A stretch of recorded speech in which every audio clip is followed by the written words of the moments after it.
आमदार गोपीचंद पडळकर यांच्या विरोधात येवल्यातील ख्रिश्चन समाज बांधव आक्रमक झाले आहेत। ख्रिश्चन समाज बांधवांनी गोपीचंद पडळकर यांनी केलेल्या वादग्रस्त वक्तव्याचा निषेध करत येवल्यातील विंचूर चौफुली ते तहसील कार्यालयापर्यंत मोर्चा काढला।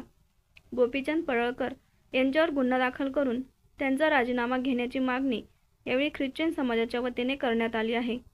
यावेळी स्वाभिमानी रिपब्लिकन पक्षाच्या वतीने या मोर्चाला पाठिंबा देण्यात आला। येवला तालुक्यातील सर्व ख्रिस्ती बांधवांच्या वतीने आज जो हा निषेध मोर्चा निघालेला आहे तो मोर्चा म्हणजे गोपीचंद पडळकर यांच्या निषेधार्थ निघालेला आहे। त्यांनी जो काही ख्रिस्ती समाजाचे धर्मगुरूंच्या बाबतीत जे काही वक्तव्य केलं ते अतिशय निंदनीय आहे आणि अतिशय घाणेरड आहे।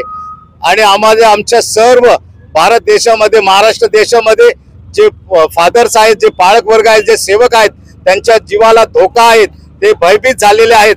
आणि जर अशा प्रकारे जर एखादा व्यक्ती असे उद्गार काढतो आणि जे लोकशाहीतून निवडून आलेले आहेत आणि ते अशा प्रकारे जर बेजबाबदारपणे जर एखाद्या समाजाला टार्गेट करून जर ते बदनाम करत असेल तर आज आम्ही त्यांचा सर्व ख्रिस्ती बांधव, सर्व येवला तालुक्यातील सर्व ख्रिस्ती बांधव आम्ही त्यांचा निषेध करत आहोत। आणि या निषेधार्थ आम्ही तहसीलदार कार्यालयावर साहेबांना निवेदन देण्यासाठी देत आहोत। गोपीचंद पडळकर यांनी ख्रिस्ती बांधवांच्या बद्दल जे काही अतिशय लज्जास्पद असं वक्तव्य केलं ते दोन समाजात ते निर्माण करणार आहे।